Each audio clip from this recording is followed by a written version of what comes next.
ஆராதனையில் எல்லாரும் வாங்க. நீங்கள் கர்த்தர் உங்களை ஆசீர்வதிப்பார்.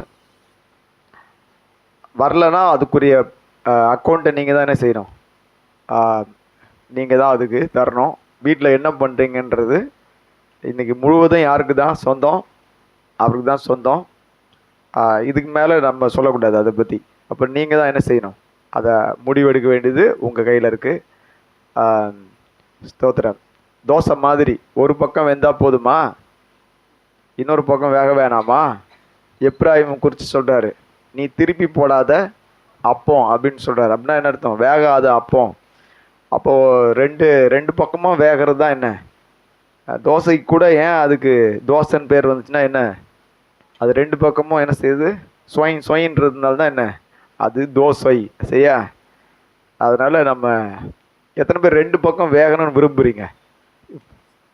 ஆமேன், ஸ்தோத்திரம். இல்லை என்ன நடக்கும், வீட்டில் நீங்கள் வேகாத தோசை கொடுத்தீங்கன்னா உங்கள் வீட்டுக்காரர் என்ன செய்வார்? சாப்பிட்ருவாரா? என்ன செய்வார்? அது மாதிரி தான் நம்ம ஆகிடக்கூடாது. நம்ம நல்ல ஒரு அப்பமாக, ஆண்டவருக்கு பிரியமான அப்பமாக இருக்கணும். ஆமேன். அவர் அப்பத்தை விரும்பி சாப்பிட்றவர் தான் யார்? இயேசு. அவருக்கு பேர் என்ன வச்சுருந்தாங்க? போஜன பிரியன்னு வச்சுருந்தாங்க. அப்போ ஏன்னா நல்ல அப்பங்களை அவர் நல்லா சாப்பிடுவார். அதனால் மாலை கூட்டத்தை மறந்துட வேண்டாம். பெண்கள் ஐக்கியத்தை மறக்காதீங்க. பெண்கள் ஐக்கியம் நல்ல முறையில் நல்ல வார்த்தைகளை கர்த்தர் தருகிறார். அதுக்காக கர்த்தரை நான் ஸ்தோத்தரிக்கிறேன். நல்ல ஆராதனை உண்டு, நல்ல ஜெபங்கள் உண்டு. சின்ன கூட்டமாக இருந்தாலும் அபரிவிதமாக ஆண்டவர் ஆசீர்வதிக்கிறத உட்காந்து பார்க்கும்போது தெரியுது. ஆமேன், ஹல்லேலூயா, ஸ்தோத்திரம். வெள்ளிக்கிழமை தேசத்துக்கான ஜெபம், அதற்கும் நீங்கள் வாங்க. காலையில் நமக்கு 10:30 மணிக்கு, அந்த 11 மணிக்கு தான் ஆரம்பிக்கிறோம். 10:30 இல்லை, 11 மணிக்கு தான் ஆரம்பிக்கிறோம். ரெண்டுமே நீங்கள் எல்லா வேலையும் முடிச்சுட்டு நீங்கள் என்ன செய்யலாம், தாராளமாக அந்த நேரத்துக்கு வந்துடலாம். வாலிபர்கள் கூட்டத்தை ஆண்டவர் ஆசீர்வதித்தார். நேற்று தினம் எல்லா பிள்ளைங்களும், எல்லா வாலிபர்களும் நல்லா பைபிள் வாசிச்சிருந்தாங்க. அதுக்காக கர்த்தருக்கு ஸ்தோத்திரம். ஆமேன். கர்த்தருக்கு கை தட்டி நம்ம ஆண்டவரை மகிமைப்படுத்தும். ஸ்தோத்திரம். இன்னும் பெரிய காரியங்களை செய்வார் அப்படின்னு விசுவாசிக்கிறேன். ஆமேன், ஸ்தோத்திரம். இன்னும் ஞாபகம் மறதிக்கு தான் இருக்குது. பைபிள்லாம் வாசிச்சிடுறாங்க, அதையும் ஆண்டவர் என்ன செய்வார்? சரி செய்வார். கர்த்தர் அந்த வாலிபர் கூட்டத்தை ஆசீர்வதிக்கிறார்.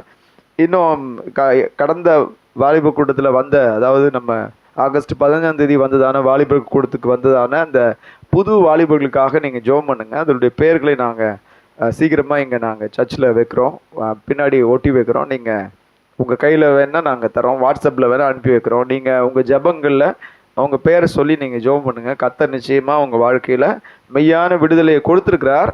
அந்த விடுதலையை அவர் ஊர்ஜிதப்படுத்துவார். நிச்சயமாக நான் என்னால் விடுதலை செய்யப்பட்ட ஒரு நபர் என்பதை அந்த வாலிபர்களுக்கு நிச்சயமாக என்ன செய்வார்? ஆண்டவர் பேசுவார். நம்முடைய ஆண்டவர் பேசுகிறவர். அந்த வாலிபர்களை தொட அவர் வல்லவராக இருக்கிறார். நிறைய பிரச்சனைகளோடு இருந்த வாலிபர்கள் உண்டு, கண்ணீரோடு ஜெபம் பண்ண வாலிபர்கள் உண்டு. அவங்க எல்லா கண்ணீரையும் துடைக்க ஆண்டவர் போதுமானவர். ஹல்லேலூயா. அதனால் அதுக்கு நம்ம சபையாக சேர்ந்து என்ன செய்யணும்? ஜெபம் பண்ணணும். வாலிபர்கள் வந்து உங்களால் வர முடியலன்னா பரவாயில்ல, அதனால பரவாயில்ல, ஆனால் அவங்களுக்காக நீங்கள் ஜெபம் பண்ணுங்கள். கர்த்தர் உங்கள் ஜெபத்தை கேட்டு அவருடைய வாழ்க்கையில் பெரிய காரியங்களை செய்ய வல்லவராக இருக்கிறார். ஹல்லேலூயா.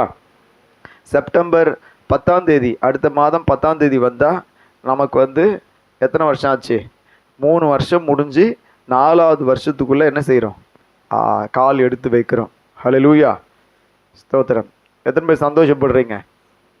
கர்த்தர் நல்லவர். இன்னும் அவர் பெரிய காரியங்களை செய்ய வல்லவராக இருக்கிறார். நம்மை கொண்டு அவர் நிறைவேற்ற வேண்டிய வேலைகளை நிச்சயம் நிறைவேற்றுவார். கர்த்தருடைய நாமம் மகிமைப்படுவதாக. நாம் யாவரும் வசனத்துக்கு நேராக நம்ம திரும்புவோம். 2 நாளாகமம் 7வது அதிகாரம் 14ஆம் வசனம். யாவரும் சேர்ந்து வாசிக்கலாமா? என் நாமம் தரிக்கப்பட்ட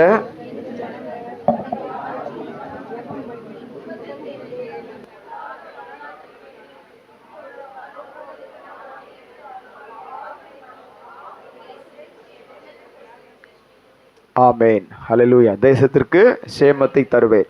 ஸோ கடந்த நாட்களில் நம்ம தியானித்த அந்த காரியங்கள் இந்த வசனத்துக்குள்ளே இருந்தால் நாம் தியானித்தோம்.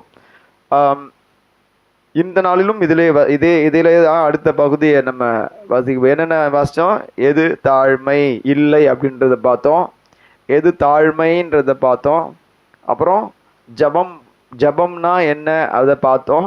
இன்னைக்கு நம்ம என்ன பார்க்க போகிறோம்? அவருடைய முகத்தை தேடுதல். என் முகத்தை தேடி. எல்லாரும் சொல்லுவோம், என் முகத்தை, அவர் முகம், அவர் முகம். அவர் முகத்தை எப்படி தேடுறது அன்று சொன்னார். என் ஜனங்கள் என் முகத்தை என்ன செய்யணும்? கண்டிப்பாக தேடணும். என் முகத்தை தேடுகிறவர்கள் தான் என் ஜனங்கள். எத்தனை பேருக்கு மல்லிப்பூ வாசனை தெரியும்? ஒரு சிலருக்கு எந்த வாசனையுமே தெரியாது, ஏன்னா சளி பிடிச்சிருக்காங்க அவங்களுக்கு. அந்த பக்கம் போகும்போதே என்ன வரும்?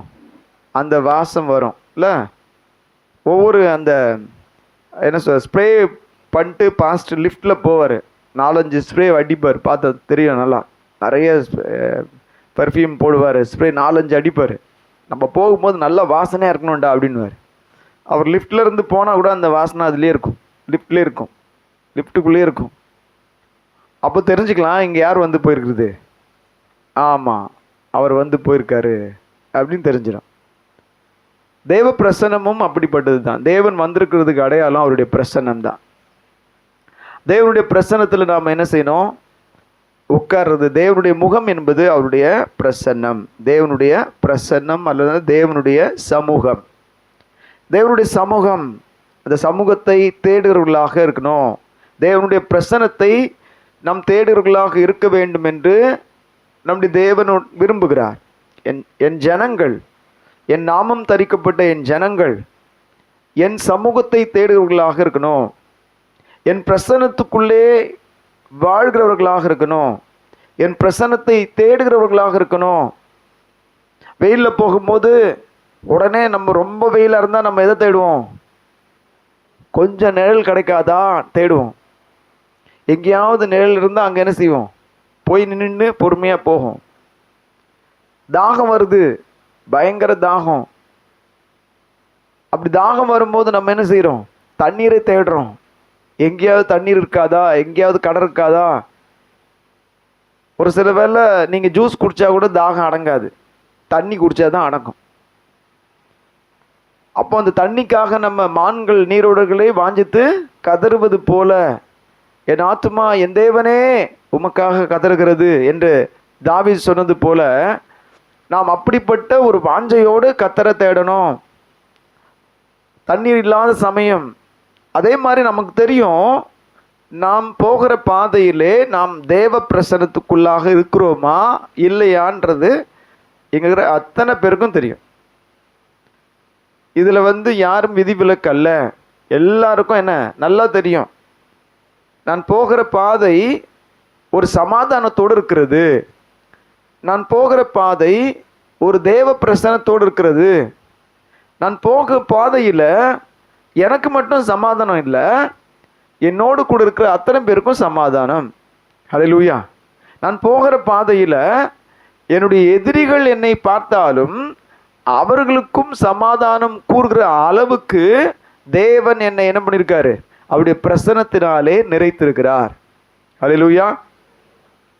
எதிரி இல்லாமல் இல்லை. நம்ம எல்லாருக்கும் ஏதாவது வகையில் நாம் எதிர்க்கலைன்னா கூட அவங்க நம்மளை என்ன செய்வாங்க? எதிர்க்கிறவங்களா இருப்பாங்க. அவங்கள பார்த்து உங்களுக்கு சமாதானம்னு சொல்ல முடியுமா நம்மளால? அவங்கள பார்த்து சமயம் வாய்த்தால் அவங்கள பார்த்து ஒரு ஸ்மைல் பண்ண முடியுமா? சிரிக்க முடியுமா? யோசிச்சு பாருங்க.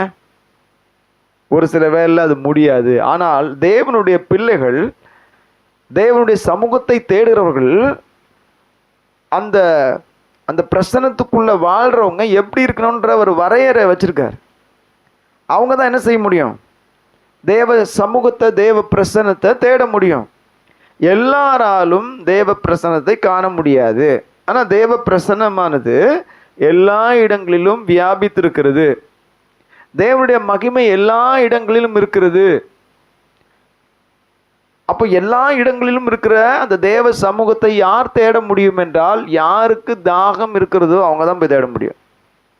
யாருக்கு வாஞ்சை இருக்கிறதோ அவங்க தான் தேட முடியும். யாருக்கு அன்பு இருக்குதோ, தேவ பிரசன்னத்தின் மேல ஒரு தீராத தாகம், அந்த தாகம் இருக்கிறவங்க தான் அந்த தேவ பிரசன்னத்தை அவருடைய சமூகத்துக்கு முன்பாக, அவருடைய முகத்துக்கு முன்பாக போய் நிற்க முடியும். நீங்களாம் என் முகத்துக்கு முன்னாடி இருக்கீங்க, நான் உங்க முகத்துக்கு இருக்கேன். இதுதான் என்ன சொல்லுவாங்கன்னா சமூகம், இதுதான் பிரசன்னம் அப்படின்னு சொல்லுவாங்க. இது போலவே நாம் தேவனை தரிசிக்க முடியும், தேவனுடைய வார்த்தையை கேட்க முடியும், தேவன் நம்மை தொடுவதை உணர முடியும். அந்த 12 வருஷம் பெரும்பாடு உள்ள ஸ்திரீக்கு ஆண்டவர் சொன்னாரே, என் சரீரத்திலிருந்து ஒரு வல்லமை புறப்பட்டதை நான் அறிந்தேன், யார் என்னை தொட்டது? பேதுரு கூட கேட்குறாரு. என்ன கேட்குறாரு? இத்தனை பேர் நெருக்கிட்டு இருக்கோம், இப்போ என்ன செய்யுது? உங்கள் கூட்டத்திலே ஒருத்தர் திரும்பி பார்த்து யாரோ என்னை தொட்டாங்க அப்படின்னா அப்படி இருக்கும். உட்காந்துருக்கீங்களா இங்கிருந்தே, யாராவது கை போட்டிருக்கோம் அப்படின்னு சொல்லுவாங்க. அது மாதிரி தான் பேதுரு சொல்கிறாரு. ஆனால் ஆண்டவர் சொன்னார், அதுக்கு என்ன சொல்கிறாரு? வல்லமை என்னிடத்திலிருந்து என்னாச்சு? யாரோ என்னை தொட்டாங்க, எனக்குள்ளேருந்து வல்லமை புறப்பட்டு அவர்களை சுகமாக்கி விட்டது. அப்போ இயேசுனுடைய சமூகம் நமக்கு சுகத்தை தருகிறது. இயேசு நம்மை தொடுகிறார். இயேசுனுடைய சமூகத்தில் போய் நம்ம உட்காரும் போது அவர் நம்மோடு பேசியிருப்பார், அவர் நம்மை தொட்டு இருப்பார், அவர் நம்மை சமாதானப்படுத்தி இருப்பார். இதெல்லாம் பெற வேண்டும் என்று விரும்புகிறவர்கள் தான் அதை தேடுவார்கள். ரொம்ப குறிப்பா ஆண்டவர் சொல்றாரு, இது கட்டளையாவே என்ன செய்யறாரு? அவர் சொல்றாரு, என் ஜனங்கள் என்ன செய்யணும்? என் முகத்தை தேடணும். இது சாலமோன் சொன்ன வார்த்தை இல்ல, இந்த வார்த்தைகள் தேவனாகிய கர்த்தர் சொன்ன வார்த்தை. அவருடைய முகத்தை தேட வேண்டும், அவருடைய பிரசன்னத்தை தேட வேண்டும். இதுல தான் ஆசீர்வாதமே இருக்கு. எங்க தான்? வேற எங்கேயும் இல்லை. நம்ம பாடின மாதிரி அவருடைய பிரசன்னத்தில் போய் உட்காந்துருங்க, யுத்தங்களை அவர் பார்த்துப்பார். நம்ம நிறைய வேலை நம்ம என்ன செய்கிறோம்? யுத்தம் செய்கிறோம், ஒன்றுமே வாய்க்க மாட்டேனுது. யுத்தத்தில் ஒரு சின்ன ஒரு கையளவு மேகம் கூட எழும்பல. ஒரு ஒரு ஒரு யுத்தத்தை நமக்கு கற்றுக் கொடுக்கறதுக்காக ஆண்டவர் என்ன செய்வார்? அவருடைய வழிகளை நமக்கு கற்றுக் கொடுப்பதற்காக சில வேளையில் தோல்வியை ஆண்டவர் அனுமதிப்பார். தோத்து போயிருக்கீங்களா? நஷ்டம் அடைஞ்சிருக்கீங்களா? நான் அனுபவம் இல்லாமல் சொல்ல, முழு அனுபவத்தோடு தான் சொல்கிறேன். ஹல்லேலூயா. அந்த விஷயத்தை நாம் கற்றுக்கொள்ளணும். அந்த விஷயத்தில் தேவனை தேடணும். தேவன் சிலர் மூலமாக நமக்கு ஆலோசனை தந்திருப்பார். அந்த ஆலோசனை கூட நம்ம தூக்கி போட்டு எனக்கு தெரியும் அப்படின்னு போயிருப்போம். பாடணும், என் சுயத்தினால் என்னாகாது, ஒன்றும் நடக்காது. ஆனால் சில வேளை சுயம் என்ன செய்யும்? நீ ட்ரை பண்ணி பாருன்னு சொல்லும். அது கொண்டு போய் சுயத்தில் என்ன தோல்வியில் போய் நிறுத்தும்.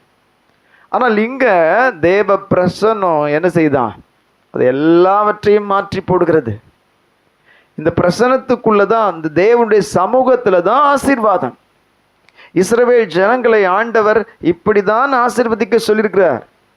அவருடைய ஆசீர்வாதம், அவருடைய கிருபை, அவருடைய பிரகாசம் எங்கிருந்து வருகிறது? என்னாகும் புஸ்தகத்தில் 6வது அதிகாரம் 23வது வசனத்திலிருந்து வாசி கேட்போம். சமாதான பலியாக 6வது அதிகாரம் என்னாகமும் 6. நீ ஆரோனோடும் இருக்காமா? 6:23 என்னாகமம் 6:23. நீ ஆரோனோடும் அவன் குமாரரோடும் சொல்ல வேண்டியது என்னவென்றால், நீங்கள் இஸ்ரவேல் புத்திரரை ஆசீர்வதிக்கும் போது, நீங்கள் இஸ்ரவேல் புத்திரரை ஆசீர்வதிக்கும் போது அவர்களை பார்த்து சொல்ல வேண்டியதாக, இந்த இஸ்ரவேல் புத்திரர் கர்த்தர் தெரிந்து கொண்ட ஜனம். அப்படின்னா கர்த்தருடைய ஜனம். கர்த்தர் இவர்களை தெரிந்து கொண்டு எகிப்திலிருந்து, பெரிய வல்லரசு கிட்ட இருந்து அடிமைகள் தப்பித்து வருகிறார்கள். கேள்விப்பட்டிருப்போமா யாராவது? இன்னைக்கும் வல்லரசு நாடுகள் இருக்கு. அந்த வல்லரசு நாடுகள்லாம், நம்ம இலங்கையில் ஒரு பெரிய யுத்தம் நடந்தது. விடுதலை புலிகளுக்கும் அங்கே இலங்கை இராணுவம் மட்டும் போகலை, பல நாடுகள் சேர்ந்து தான் என்ன செஞ்சாங்க? இந்த இலங்கை தமிழர்களை அவங்களோட யுத்தம் பண்ணுறதுக்கு முயற்சி பண்ணாங்க. இப்போ அவங்க அடிமைகளை போல இலங்கை தமிழர்கள் காணப்பட்டார்கள். நீங்கள் அந்த சிலரெல்லாம் அவங்க அரெஸ்ட் பண்ணி அந்த மிலிட்ரி கொண்டு வருவாங்க. கொண்டு வரும்போது நிறைய வாலிப சகோதரிகள் அங்கே சில கமாண்டர்களாக இருந்திருக்காங்க. அவங்கள நிர்வாணப்படுத்தி ரொம்ப வெட்கப்படும்படி ஒரே ஒரு துணியை போட்டு என்ன பண்ணுவாங்க, அவங்க அவ்வளோ வீரம் மிகுந்தவர்கள். ஆனால் எப்படி இருந்தாங்க, அடிமைகளை போல இருந்தாங்க. தப்பி போக வழி இல்லை. தலைவர் முதலாக அத்தனை பேரும் கொல்லப்பட்டார்கள். அதுபோல இங்க பெரிய வல்லரசு நாடு எகிப்து, பெரிய வல்லரசு நாடு, பிரதானமான ரதங்கள் உள்ள நாடு, பிரதானமான யுத்த வீரர்கள் உள்ள நாடு. அதிலிருந்து தப்பிச்சு போறவங்க யார் தெரியுமா? அடிமைகள். அடிமைகள் எப்படி ஓங்கிய புயத்தினாலும் தம்முடைய வல்லமையுள்ள கரத்தினாலும் அவங்களை புறப்பட பண்ணினார். அவங்கள துரத்திட்டாங்க. பயந்து, இனிமே நீங்க இருந்தா எங்களுக்கு மோசம், எங்களுக்கு ஆபத்து, ஓடி போயிடுங்க, அனுப்பிட்டாங்க.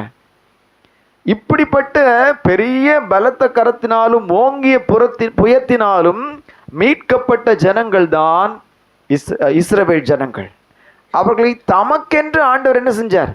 தெரிந்து கொண்டார். தம்முடைய வார்த்தைகளை கொடுத்தார். தமக்காக தெரிந்து கொண்டது மாத்திரம் இல்ல, அவருடைய வார்த்தைகளை கொடுத்தார். நடக்க வேண்டிய வழியில உள்ள சகல காரியங்களையும் அவரே பார்த்து கொண்டார். இப்படிப்பட்ட ஒரு வல்லமையுள்ள தேவன் இந்த ஜனங்களை, இந்த கொஞ்ச ஜனங்களை தெரிந்து கொண்டார். ஹல்லேலூயா. நம்மளை யோசிச்சு பாருங்க, இங்கெல்லாம் நம்ம உட்கார்ந்துருக்கிறதுக்கு காரணமே கர்த்தருடைய ஓங்கிய புயம், கர்த்தருடைய பலன், கர்த்தருடைய கிருபை. இதெல்லாம் நமக்கு அவருடைய ஜனமா வர்றதுக்கு கொண்டு வந்திருக்கீங்க. நாம் அவருடைய ஜனங்களா இருக்கிறதுனால தான் நாம் இன்னைக்கு என்ன கர்த்தரை ஆராதிக்க வந்திருக்கிறோம். ஹல்லேலூயா. அப்படிப்பட்டவர்கள் அவர்களுக்குரிய ஆசீர்வாதத்தை தான் ஆரோனுக்கும் அவருடைய குமாரருக்கும் சொல்கிறார். அவர்களை நோக்கி வாசிமா 24. கர்த்தர் உன்னை ஆசீர்வதித்து, கர்த்தர் இஸ்ரவேல் ஜனங்களே, கர்த்தர் உன்னை ஆசீர்வதித்து உன்னை காக்க கடவர், உன்னை காக்க கடவர். கர்த்தர் தம்முடைய முகத்தை, கர்த்தர் தம்முடைய முகத்தை உன்மேல் பிரகாசிக்க பண்ணி, என்ன சொல்றாரு? கர்த்தர் தம்முடைய முகத்தை உன்மேல் பிரகாசிக்க பண்ணி, உன்மேல் கிருபையாய் இருக்க கடவர். எங்கே கிருபை இருக்கிறது? நம்ம சொல்லுவோம், ஆண்டவரே எனக்கு கிருபையை தாரும் ஆண்டவரே, கிருப கிருப கிருப கிருப. நான் இல்லை, அதெல்லாம் எங்க இருக்கு கிருப? கர்த்தருடைய முகத்தின் பிரகாசத்துக்குள்ள இருக்கு. ஹல்லேலூயா. கர்த்தருடைய சமூகத்துல தான் கிருபை இருக்கு. கிருபை உன்மேல் கிருபையா இருக்க கடவர். அதுக்கு எப்படி சொல்றாரு? தம்முடைய முகத்தை உன்மேல் பிரகாசிக்க பண்ணி. ஹல்லேலூயா. கர்த்தருடைய சமூகத்துல நம்முடைய முகம் என்ன ஆகுது? பிரகாசம் ஆகிறதுக்கு அவருடைய முகத்தை நம் மீது பிரகாசிக்க பண்ணுகிறார்.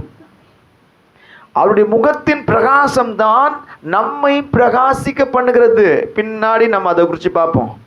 அப்படி பிரகாசிக்க பண்ணி நமக்கு கிருபையை தருகிறார்.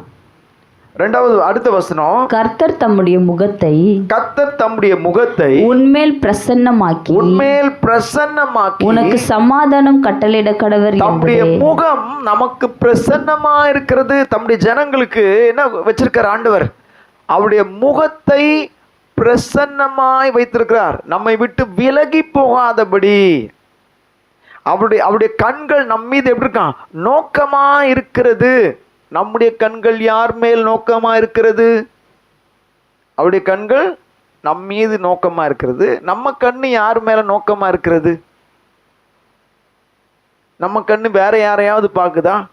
யோசிச்சு பாருங்க. புருஷன் மனைவி போறாங்க, பொண்டாட்டி மட்டும் இந்த பக்கம் திரும்பி பார்த்துனே வருது.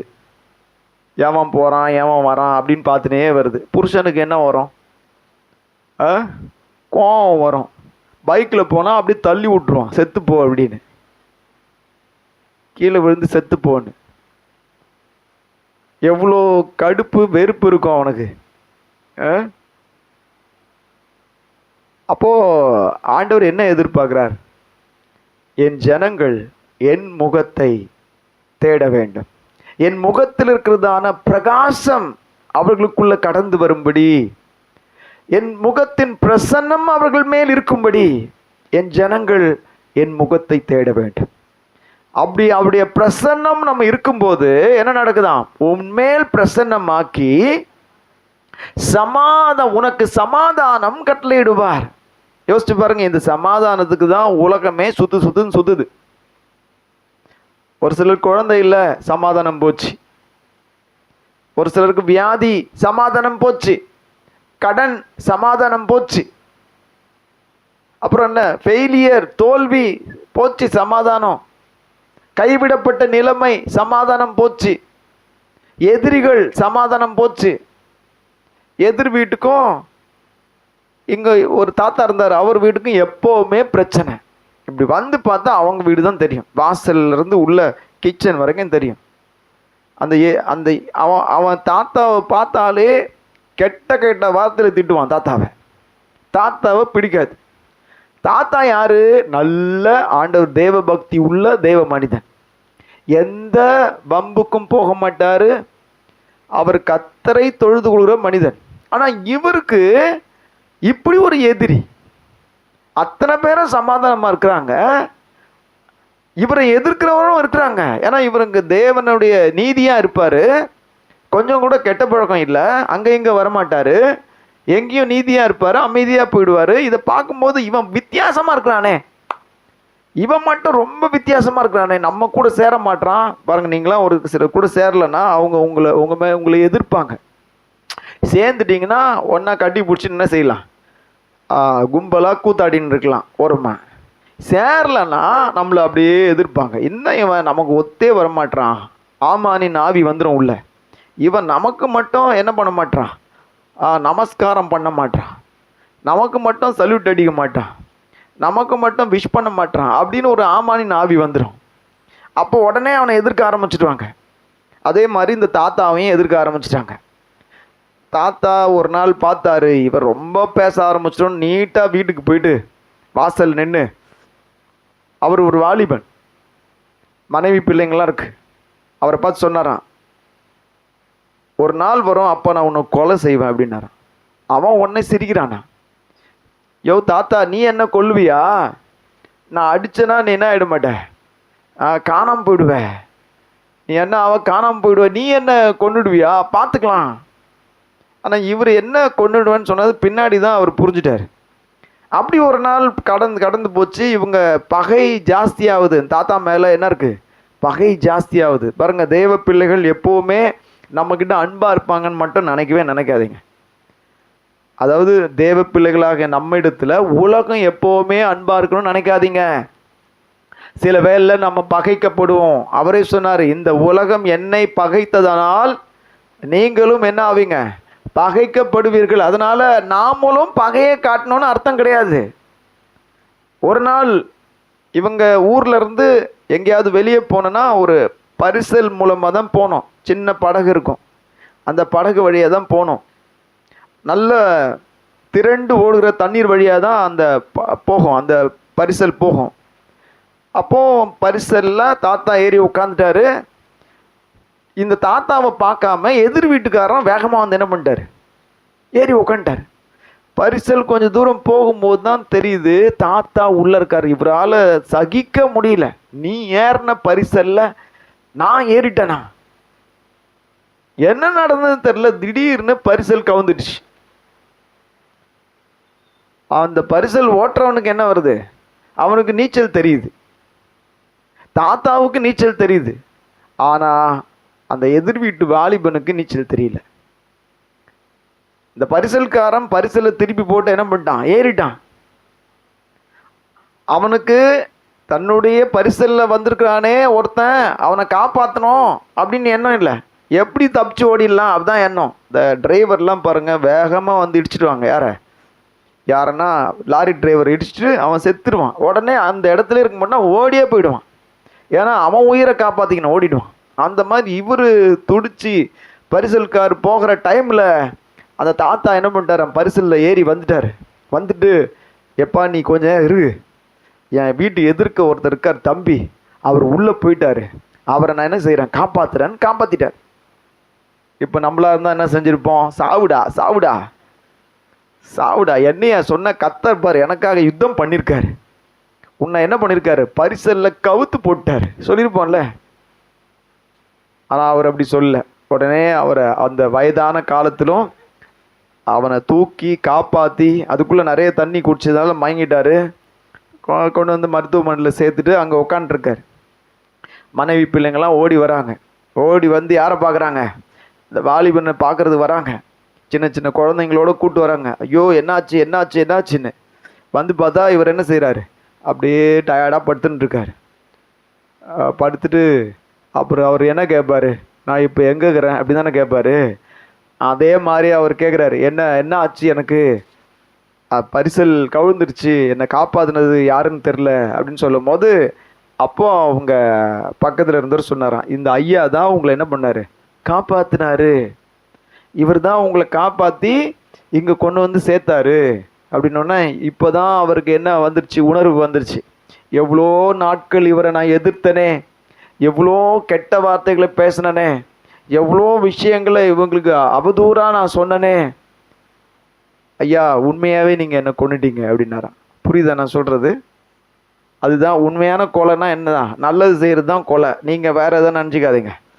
விஷம் பேதி மாத்திரை எதனா கலந்து கொண்டுடாதீங்க. அது இல்லை கொலை. ஹல்லேலூயா. இப்போயே ஒரு சிலர் யோசிக்கிறாங்க, என் பையன் அடங்க மாட்டான், இன்றைக்கே 4 மாத்திரை போடு. எதில் போடு? பேதி மாத்திரை போடு. அப்பயாவது அவன் வீட்டில் இருப்பான். ஒரு சிஸ்டர் சொல்லிட்டே செஞ்சாங்க, என் வீட்டுக்கு அடங்க மாட்டார் பிரதர், என்ன பண்ணுறது? என்ன பண்ணுறது? ஜெபம் பண்ணுமா? இல்லை பிரதர், எனக்கு ஒரு ஐடியா இருக்குது, நான் செய்கிறேன். அதே மாதிரி செஞ்சிருச்சு போய். ஹல்லேலூயா. நாம் எப்படி செய்யணும்? நாம் நன்மை செய்வதற்கு என்ன செய்யணும்? இதை யாரால் செய்ய முடியும்னா, கர்த்தருடைய பிரசன்னத்துக்குள்ளே வாழ்கிற ஒரு மனுஷனால் மட்டும்தான். இப்படிப்பட்ட எதிர்க்கவே இருந்து ஒருத்தர் நம்ம திட்டும் போதும் கூட சமாதானமாக இருக்க முடியும். ஹல்லேலூயா. ஏன்னா அவன் திட்டுறவன் தெரிஞ்சா திட்டுறான், அவனுக்கு திட்டணும் அவ்வளோதான், தெரியாமல் தான் திட்டுவான். ஆனால் நாமும் அறிந்தவர்கள் தேவ சமூகத்தில் உட்கார்ந்து, நான் உம்முடைய ஜனம், நான் உம்முடைய பிரசன்னத்தை விட்டு விலகி போக மாட்டேன். நீ ஒரு நாள் நீர் உம்முடைய முகத்தை என் மீது பிரசன்னமாக்கி எனக்கு சமாதானத்தை கட்டளையிடுவீர். ஹல்லேலூயா. இஸ்ரவேல் ஜனங்களுக்கு மொத்த பேருக்கும் இதான் ஆசீர்வாதம். மொத்த ஜனங்களுக்கும் எப்பெல்லாம் அவங்க கூடி வருகிறார்களோ அப்பெல்லாம் ஆரோன் அவர்களை இப்படி தான் ஆசீர்வதிக்கிறோம். கர்த்தர் தம்முடைய முகத்தை உங்கள் மீது என்ன செய்வார்? பிரகாசிக்க பண்ணுவார். கர்த்தர் தம்முடைய முகத்தை உங்கள் மீது பிரசன்னமாக்குவார். ஹல்லேலூயா. இயேசு சொன்னாரு, இது உலகத்தின் முடிவு பரியந்தமும் சதா நாட்களிலும் நான் உங்களோடு கூட இருக்கிறேன். ஹல்லேலூயா. இயேசு சொன்ன அந்த பிரசன்னத்தை பாருங்க, நம்மை விட்டு விலக மாட்டார், நம்மை கைவிட மாட்டார். அவர் நம்மோடு இருக்கிறார், நமக்காக அவர் காத்து கொண்டிருக்கார், நம் மீது நோக்கமா இருக்கிறார். ரொம்ப கவனமா நீதிமான்கள் மீது என்ன செய்யறாரு கர்த்தர்? எப்படி இருக்காரு? அவர் நோக்கமா இருக்கிறார். எப்படி நீதிமான்கள் ஆனோம்? அப்படி ரத்தத்தினாலே கழுவப்பட்டு நம் நீதிமான்கள் ஆனோம். மாலையில நீதிமான் குறித்து தான் நம்ம பார்ப்போம். எனவே இப்படிப்பட்ட நீதிமான்களாகிய அவருடைய ஜனங்களாகிய நாம் அவருடைய முகத்திலிருந்து வருகிறதான அந்த பிரகாசத்திலே களி கூறணும், பிரசன்னத்திலே இருக்கணும். மற்ற காரியங்கள் அவருடைய முகத்தை விட்டு நம்மை விலக்கி விடுகிற காரியங்களுக்கு நாம் என்ன செய்யக்கூடாது? செவி சாய்க்க கூடாது. அது நமக்கு ரொம்ப ஆர்வமாக இருக்கக்கூடாது. எது?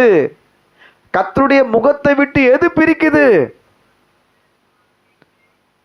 நமக்கு அதை கூட யோசிக்க முடியாதபடி பிசாசு நம்மளை என்ன செய்வான்? பிஸி ஆக்கிடுவான்.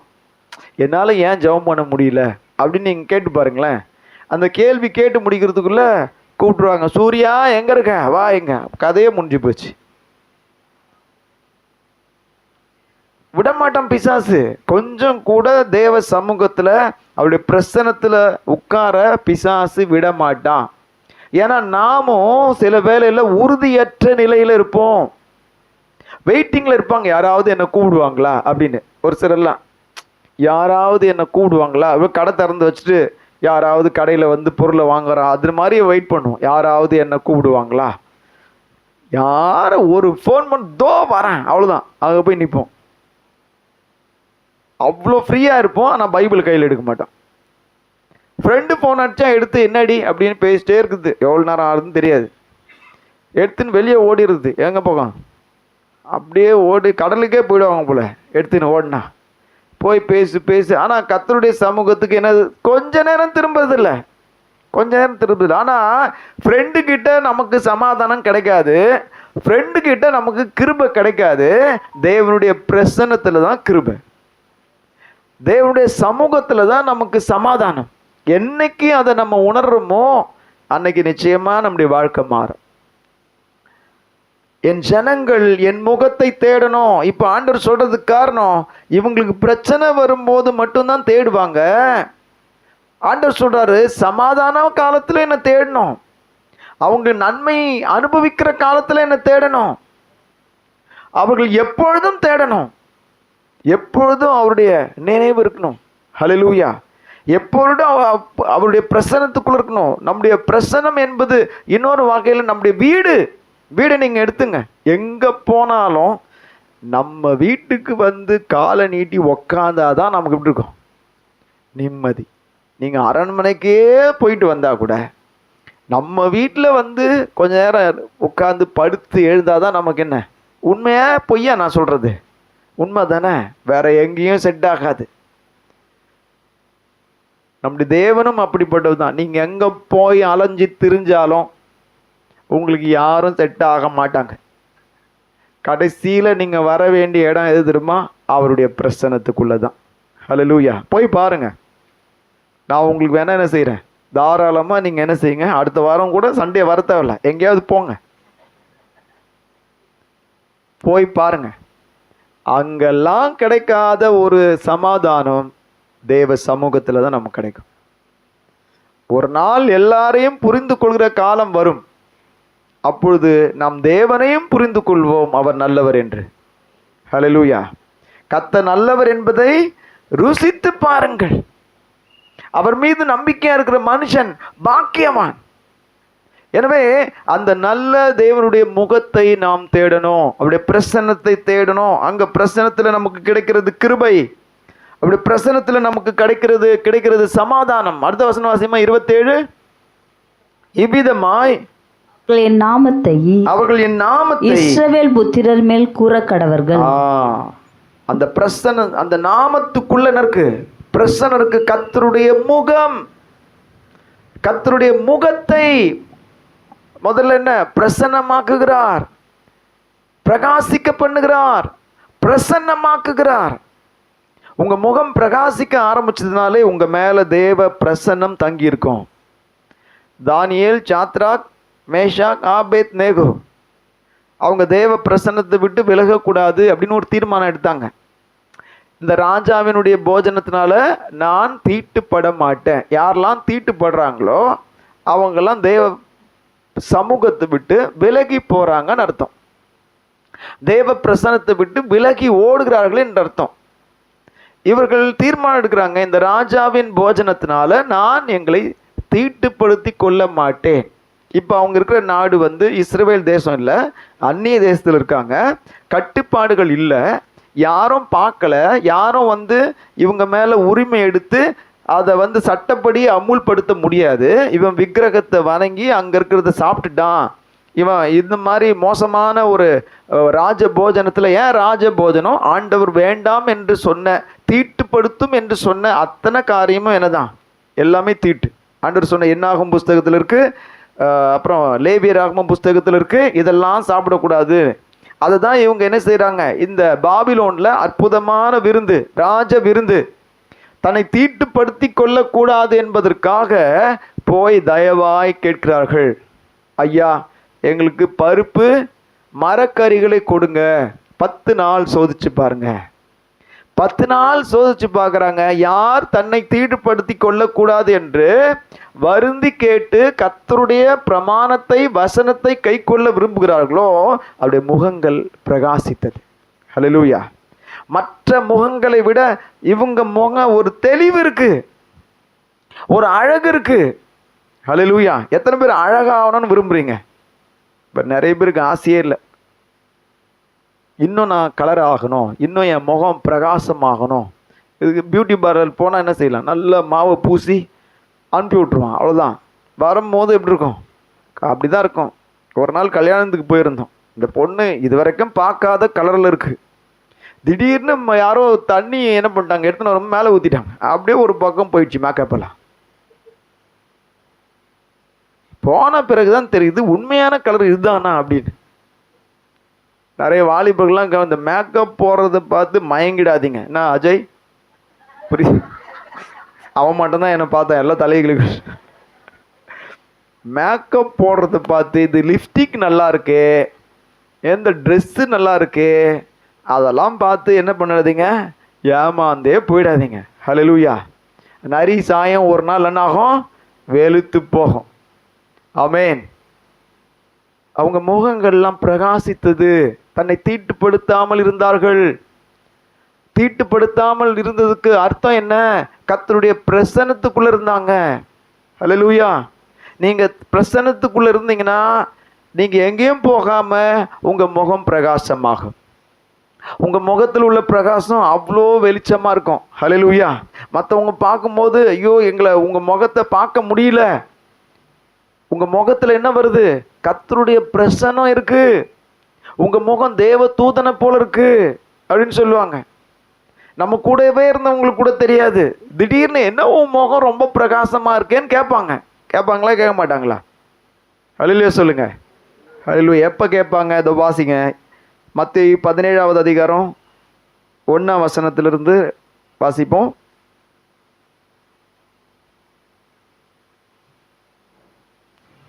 ஆறு நாளைக்கு பின்பு இயேசு பேதுருவையும் யாக்கோபையும் அவனுடைய சகோதரனாகிய யோவானையும் கூட்டிக் கொண்டு, யோவான் 3 பேர் போறாங்க. இதுவரைக்கும் இவங்க இயேசு கிட்ட இருந்து, இயேசுவின் இடத்துல இருந்து பிரிஞ்சவங்க கிடையாது. 3 வாரம் பார்க்கல, 1 மாசம் பார்க்கல, அவர் முகமே மறந்து போச்சு. எத்தனை பேர் சொல்றீங்க? ஒரு சிலருடைய முகமே மறந்து போச்சு பிரதர். அப்படிலாம் இல்லை, கூடவே இருந்து இயேசுவை பக்கத்துல உட்கார்ந்து பார்த்துட்டு இருக்காங்க இவங்க. இப்படிப்பட்டவங்க என்ன செய்யறாரு? மேல யோவானை கூட்டிக் கொண்டு தனித்திருக்கும்படி உயர்ந்த மலையின் மேல் போய் அவர்களுக்கு முன்பாக மறுரூபமானார். அவர் முகம் சூரியனைப் போல பிரகாசித்தது. எப்படி பிரகாசிச்சுதான்? இதுவரைக்கும் பேதுருவுக்கும் யோவானுக்கும் யாக்கோபுக்கும் தெரியாத ஒரு முகம், தெரியாத ஒரு பிரகாசம். எப்பொழுது நடந்தது? மறுரூபமாகும் போது நடந்தது. தேவ பிரசன்னம் நம்மை மறுரூபமாக்குகிறது, நம்முடைய முகத்தை மறுரூபமாக்குகிறது, நம்முடைய சுபாவத்தை மறுரூபமாக்குகிறது. எதெல்லாம் நமக்கு அசிங்கமா இருந்ததோ ஒருவேளை முகத்துல, தேவன் அதையெல்லாம் அழகாக மாற்றி விடுவார். சிலருடைய பாவங்களை வெளியே சொல்லுவாங்க, கூசம் கேட்கறதுக்கு.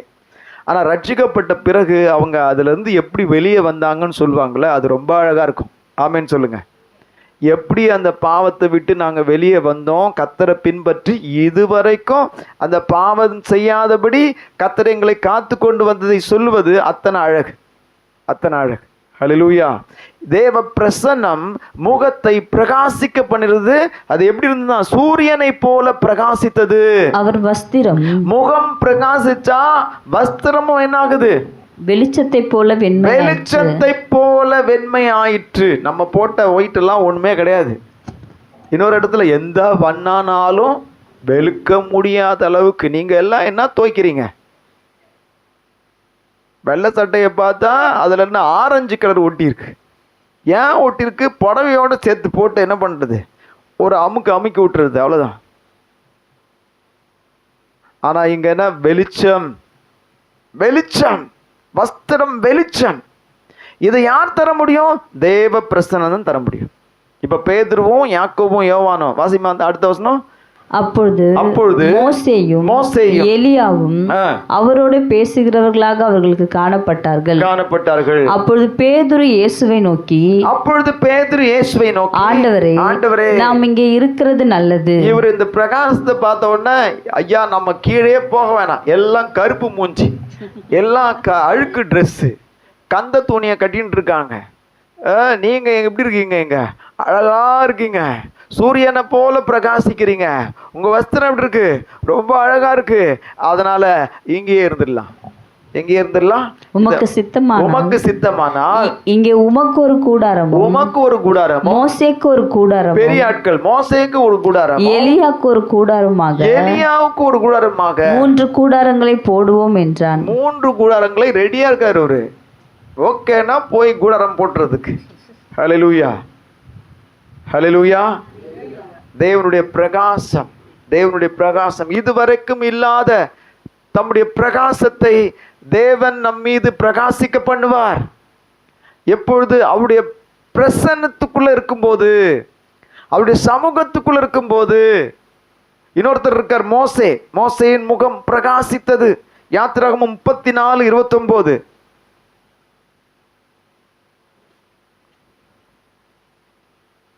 மோசே சாட்சி பலகைகள் இரண்டையும் தன் கையில் எடுத்துக்கொண்டு சீனாய் மலையிலிருந்து இறங்குகிற போது, சீனாய் மலையிலிருந்து 40 நாள் எங்க இருந்தாரு? சீனாய் மலையில தேவ பிரசன்னத்துக்குள்ள இருந்தார் மோசே. இறங்குகிற போது தன்னோடு அவர் பேசினதினாலே, தேவன் தன்னோடு பேசினதினாலே தன் முகம் பிரகாசித்திருப்பதை அவன் அறியாதிருந்தான். அவனுக்கு தெரியல. அவன் முகம் பிரகாசித்தது. தேவ பிரசன்னத்திலிருந்து தேவன் அவனோடு பேசினதுனால அவருடைய முகம் பிரகாசமானது. ஹல்லேலூயா. அன்னைக்கு மோசேக்கு நடந்ததே இன்னைக்கு நமக்கு நடக்குமா? இன்னைக்கு நிச்சயம் நமக்கு நடக்கும். ஹல்லேலூயா. மோசேயிலும் பெரியவர் எங்க இருக்காரு? நமக்குள்ள இருக்கிறாரு. நமக்குள்ள அவர் இருக்கிறார். எனவே நம்முடைய முகம் பிரகாசிக்கணும். எத்தனை பேருடைய முகம் பிரகாசமா இருக்கணும் விரும்புறீங்க? இந்த வாலிப பசங்களெல்லாம் விருப்பமே இல்லை, நாங்க இப்படியே இருக்கிறோம் அப்படின்னு நினைக்கிறீங்க. ஹல்லேலூயா. நீங்க அதெல்லாம் விரும்பணும். ஆண்டவரே, மேக்கப் ஆகல, நான் என்ன கூட செய்யக்கூடாது, பிரகாசம் ஆகக்கூடாது. ஆண்டவரே, உங்க பிரசன்னத்தினால என்ன ஆகணும்? வார்த்தையினால பிரகாசம். ஹல்லேலூயா. சூர்யா, யோகேஷ்லாம் பிரகாசம் ஆகணும். வாசிக்கிறது இல்லை, பைபிள் வாசிச்சா தானே முகம் பிரகாசிக்கும். எல்லாருடைய முகமும் பிரகாசிக்கணும். ஆமென். ஹல்லேலூயா. எல்லாருடைய முகமும் பிரகாசிக்கணும். எங்க பிரகாசிக்கும்? எப்பொழுது? அவர் நம்மோடு பேசும்போது. நமக்கு தெரியாது, மற்றவங்க பார்த்து பயப்படுவாங்க. ஐயா, உங்க முகத்தை பார்க்க முடியல, ரொம்ப பயமா இருக்கு. அதனால அவர் என்ன பண்ணிட்டாரு? முக்காடு போட்டு பேச ஆரம்பிச்சிட்டாரு. அந்த அளவுக்கு அவருடைய முகம் பிரகாசித்தது, பயங்கரம் உண்டானது. ஜனங்கள் சொல்கிற வார்த்தைக்கு கீழ்ப்படிந்தார்கள். நிறைய பேர் கீழ்ப்படியாம போறதுக்கு காரணம்னா, நமக்கு பிரகாசம் இருந்தா தானே கீழ்ப்படிவாங்க. நம்ம முகம் பிரகாசிக்கணும். தேவனுடைய வார்த்தையினால, தேவனுடைய பிரசன்னத்தினால நம்முடைய முகம் நிச்சயம் பிரகாசிக்கும். கிறிஸ்தவங்கன்ற அந்த அடையாளம் எங்க தெரியும்? அந்த முகத்துல தெரியும். உங்களை பார்த்தோன்னா, உங்க பேர் சொன்னா, ஓ நீங்க கிறிஸ்டியனான்னு கேட்குறாங்களா? உங்க பார்த்த உடனே அது கேட்கறதுக்கே தாமதிப்பாங்க. நீங்க கிறிஸ்டியனா அப்படின்னு கேட்கறது என்ன செய்வாங்க? தாமதிப்பாங்க. ஏன் தாமதிக்கிறாங்க? டவுட்ல கேட்பாங்க. என்ன டவுட்டு? அவங்களுக்கு தெரியும் இவங்களுக்கு கிறிஸ்டினே இல்லை. ஆனால் என்ன செய்கிறாங்க? ஒரு ஓனாய் மாதிரி என்ன பண்ணியிருக்காங்க? ஒரு ஆட்டு தோலை போத்துட்டு இருக்காங்க அப்படின்னு தெரியும். யாருக்கு? ஜனங்களுக்கு தெரியும். ஹல்லேலூயா. இப்போ நம்ம சொல்றோம், ஓனாயா ஆடுகளா? நம்ம ஆடுகளா ஓனாயா? ஆடுகளா இருக்கணும். ஆடுடைய ஆடுகளா. தேவ பிரசன்னத்துக்குள்ள ஒரு ஆடு இருந்தது பார்த்தீங்களா? எங்க வச்சிருந்தாரு? இருதயத்தின் பக்கத்தில் ஆண்டவர் ஒரு ஆடை வச்சிருந்தாரு. கால் ஒடிச்சு வச்சிருந்தாராம். நம்ம அவருடைய சமூகத்தில் இருக்கணும். அப்படி இருதயத்துக்கு நெருங்கின இடத்துல இருக்கணும். இதெல்லாம் நமக்கு கிடைக்குமா? இதெல்லாம் பெரிய பெரிய பாஸ்டுக்கு தான் கிடைக்கும், நமக்கெல்லாம் கிடைக்காதுன்னு நினைக்காதீங்க. கர்த்தர் தம்மிடத்தில் வருகிற ஒருவனையும் என்ன செய்ய மாட்டார்? புறம்பே தள்ள மாட்டார். எல்லாருக்கும் உண்டு. ஹல்லேலூயா. மோசேயின் முகம் பிரகாசித்தது, இயேசுவின் முகம் பிரகாசித்தது. தேவனுடைய பிரசன்னத்தினால நம்முடைய முகமும் நிச்சயம் பிரகாசிக்கும். தம்முடைய ஜனங்களுடைய முகத்தை பிரகாசிக்க பண்ண தேவன் வல்லவராக இருக்கிறார். சங்கீதம் 24வது அதிகாரம் 6ஆம் வசனம் வாசிப்போம். சங்கீதம் 24:6. இதுவே அவரை தேடி விசாரித்து அவருடைய சமூகத்தை நாடுகிற யாக்கோபு என்னும் சந்ததி. இந்த யாக்கோபு சந்ததி தான் தேவனுடைய சந்ததி. இந்த யாக்கோபின் சந்ததிக்கு அடையாளமாக தான் நாம இங்க உட்கார்ந்துருக்கிறோம். ஹல்லேலூயா. என்ன செய்யணுமா? தேடி. யாரை தேடணும்? அவரை தேடி விசாரித்து அவருடைய சமூகத்தை நாடுகிற யாக்கோபின் சந்ததி. என் ஜனங்கள் இப்படிதான் இருக்க வேண்டும் என்ற வசனத்துக்கு அப்படியே இருப்போம் என்று சங்கீதக்காரனாகிய தாவீது எழுதி வச்சிருக்கிறார். இப்படிதான் இருக்கணும். கர்த்தருடைய முகத்தை நாடுகிற சந்ததி, சமூகத்தை தேடுகிற சந்ததி. எங்க போனாலும் அத்தியாவசியமான காரியங்களை நான் முன்னாடி சொல்றேன், அத்தியாவசியமான காரியங்களை தேடுகிறது போல நமக்கு மிகவும் மிகவும் மிகவும் விலையேற பெற்ற நம்முடைய ஆண்டவரை தேடுவது அவசியமா இருக்கிறது. எனவே தான் ஆண்டவர் சொல்றாரு, முதலாவது தேவனுடைய ராஜ்யத்தையும் அவருடைய நீதியையும் தேடுங்கள். அஞ்ஞானிகள் இந்த உலகத்தார் எதை தேடுகிறார்கள்? தேவனுடைய நீதியை தேடுறாங்களா? அநியாயம் செஞ்சாவது அவங்க என்ன செய்யணும்? பொருள் தீட்டணும். வஞ்சித்தாவது மற்றவங்களுக்கு என்ன செய்ய, மற்றவங்களுக்கு குறைச்சி கொடுத்து தாங்க அதிகமா எடுத்துக்கணும் நினைக்கிறாங்களா? நிறைய இந்த ஓனரும் சம்பாதிக்க மாட்டாரு, வேலை செய்யறவனும் சம்பாதிக்க மாட்டான். இந்த மீடியேட்டர் இருக்கும் பார்த்தீங்கன்னா நிறைய சம்பாதிப்பானுங்க. அவங்க என்ன பண்ணுவாங்க, வேலைக்கு ஆள் கொண்டு வந்து விட்டுட்டு, அது தவறு சொல்ல, நல்லது தான். ஆனால் அவங்களுக்கு வர சம்பளத்தில் என்ன செய்வாங்க, ஒரு மேஸ்திரியை கூட்டு வந்தால் இவர் என்ன பண்ணுவார், 150 ரூபா எடுத்துப்பார். நம்மக்கிட்ட இன்னொரு எக்ஸ்ட்ரா 150 ரூபா சொல்லிடுவார். அவங்ககிட்ட இருந்தால் 150 எடுத்துட்டாரு, நம்மக்கிட்ட இருந்தால் 150 எக்ஸ்ட்ரா வாங்கிட்டாரு. எவ்வளோ ஆச்சு அவருக்கு? எந்த வேலையும் செய்யாம 300 ரூபாய் எடுத்தவர் அவர் தான். ஒருத்தரை கூட்டு வந்தா 300 ரூபாய், 5 பேரை கூட்டு வந்தா தெரியலையா கணக்கு? அவ்வளோதான். கணக்கில் நீங்களாம் நல்லா இருக்கீங்க, சந்தோஷம். ஒரே நாளில் இப்படி இந்த மீடியேட்டர் வேலை செய்கிறதுனால என்ன வருது அவங்களுக்கு? 1500 ரூபாய். நிறைய புரோக்கர் இருக்காங்களா, நல்லவங்க, அவங்களாம் நல்லவங்களாம் இருக்காங்க. எந்த வேலைக்குமே போக மாட்டாங்க. என்ன செய்வாங்க, இதில் ரொம்ப குறியாக இருப்பாங்க. வீடு கொடுக்குறவங்ககிட்டையும் அப்படி தான், நம்ம கரெக்ட் தானே, அவங்ககிட்டையும் வாங்கணும். இந்த மீடியேட்டரே இப்படி தான். ஆனால் நம்ம ஆண்டவரும் மீடியேட்டர் தான். நம்மகிட்டையும் பணம் வாங்கலை, அவர் தேவன்கிட்டையும் பிதாவிடத்திலும் பணம் வாங்கலை, அவரே நமக்காக கொடுத்துட்டார். ஹல்லேலூயா. அதனால அவருடைய ஜனம் என்று சொல்வதற்கு நாம் வெட்கப்படக்கூடாது. ஆமென். முதலாவது தேவனுடைய நீதியையும் அவருடைய ராஜ்யத்தையும் தேட வேண்டும். அப்படி தேடுதல்னா அவர்கள்தான் யாக்கோபின் சந்ததி. அவரை தேடி விசாரிக்கிற யாக்கோபின் சந்ததி. தேவ பிரசன்னத்தை அதற்குள்ளாக நாம் செல்ல வேண்டும் என்றால் என்ன செய்வது? தேவ பிரசன்னத்தில் ஆசீர்வாதம் இருக்குன்னு பார்த்தோம், நம்முடைய முகம் பிரகாசிக்குன்னு பார்த்தோம். எப்படி அவருடைய சமூகத்தை தேடுறது, எப்படி அவருடைய பிரசன்னத்தை தேடுவது, அவருடைய முகத்தை தேடுவது? இங்க வாசிப்போம். சங்கீதம் 24வது அதிகாரம் 3-4 வசனங்களை வாசிப்போம். யார் கர்த்தருடைய பர்வதத்தில் ஏறுவான்? யார் கர்த்தருடைய பர்வதத்தில் ஏறுவான்? யார் அவருடைய பரிசுத்த ஸ்தலத்தில் நிலைத்திருப்பான்? யார் அவருடைய பரிசுத்த ஸ்தலத்தில் நிலைத்திருப்பான்? கைகளில் சுத்தம் உள்ளவனும். என்ன சொல்றாரு? தேவ பிரசன்னத்தை தேடணும்னா கையில சுத்தம் வேணும். கை என்ன ஆகணும்? சுத்தமா இருக்கணும். கள்ள கணக்கு எழுதக்கூடாது, திருட்டு வேலை செய்யக்கூடாது, இல்லை இந்த மாதிரி கையில என்ன வரணும்? சுத்தம் இருக்கணும். காப்பி அடிக்கக்கூடாது, இல்லை நேர்மையாக என்ன செய்யணும்? தப்பாக இருந்தாலும் நேர்மையாக தெரிலனாலும், ஒரு சிலர் ஒரு பேப்பரை எடுத்து பார்த்தா எல்லாமே கொஷின் தான். அப்படியே கொஷின் பேப்பரை அப்படியே எழுதி வச்சுக்கிறான். ஏன்னா அந்த கொஷின் சிம்பிள் மட்டும்தான் போடல, அப்படியே எழுதி வச்சுக்கிறான். அவனும் பாஸ் ஆகியிருக்கான். பாருங்க இப்போ எவ்வளோ அற்புதம் நடந்திருக்கு. சும்மா பேப்பர் கொடுத்துருந்தா கூட ஒன்றும் நடந்திருக்காது போல. கேள்வி எழுதுனதுக்கு என்னதான் அவனுக்கெல்லாம் பாருங்க எப்படி நடந்திருக்கு. கைகளில் சுத்தம், கை சுத்தமாக இருக்கணும். நம்ம கை எப்படி இருக்கணுமா? கைகளில் சுத்தம் உள்ளவர்களாக இருந்தால் தேவனுடைய பிரசன்னத்திற்குள்ளே நாம் வாழலாம். அதுதான் என்ன? தேவனுடைய நீதியை தேடுவது. கைகளிலே சுத்தம், இருதயத்தில் மாசு இல்லாதவனுமாய் இருந்து. இருதயம் பரிசுத்தமா இருக்கணும், இருதயம் உண்மையா இருக்கணும். கை வேலை செய்யறதுக்கு முன்னாடி இருதயம் வேலை செஞ்சிடும். ஹல்லேலூயா. ஒரு சிலர் அங்க போயிட்டு ஒரு சில ஸ்டோருக்கு போன பிறகு என்ன செய்வாங்க? நிறைய எடுத்துட்டோம், காசு இல்லைன்னு யோசிப்பாங்க.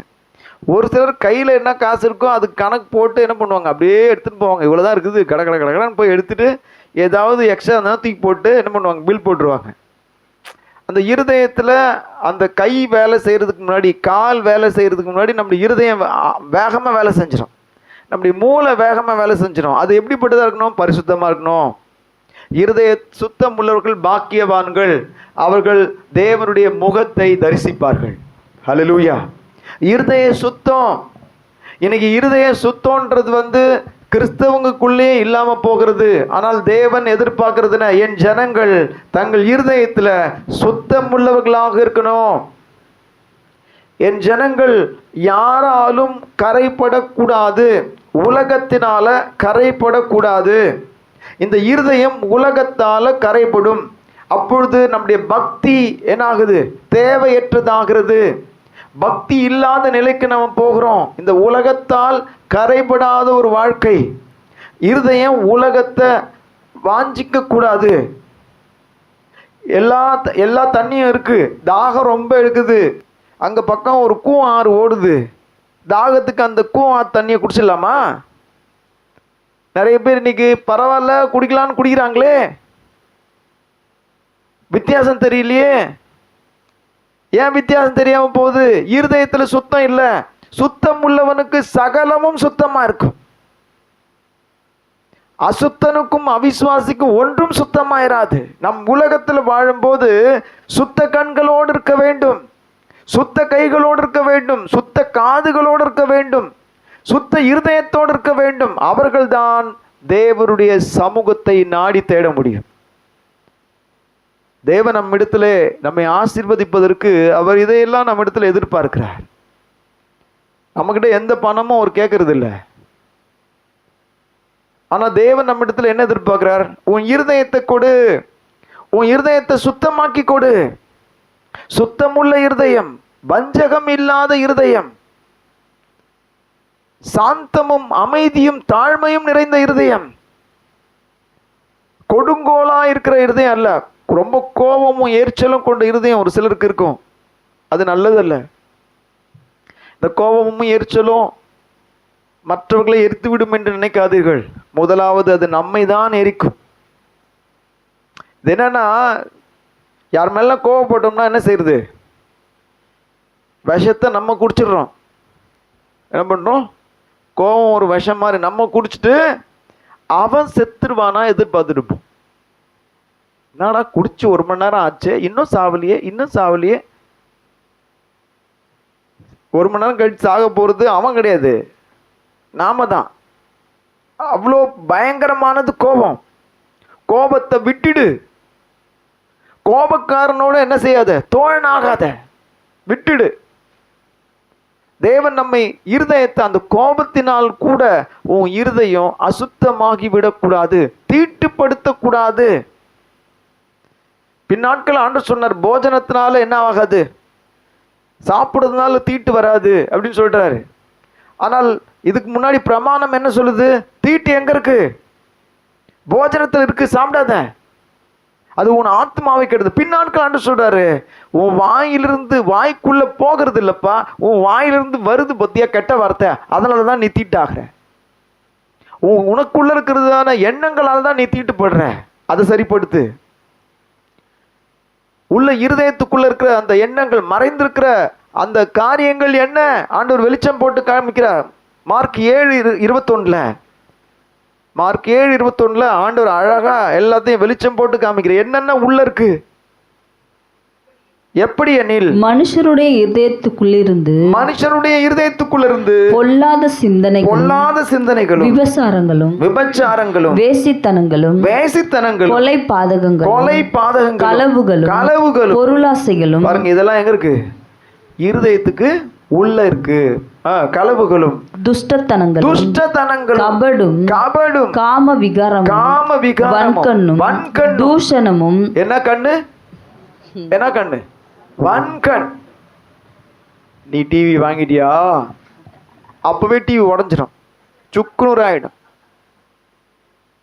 வன்கண்ணும் தூஷணமும் பெருமையும் மதிகேடும் புறப்பட்டு வரும். இதனால என்ன ஆகும்? இருதயம் தீட்டுப்படும். இந்த இருதயத்தில் இருக்கிறதான தீட்டு நமக்கு தேவ பிரசன்னத்தை தராது.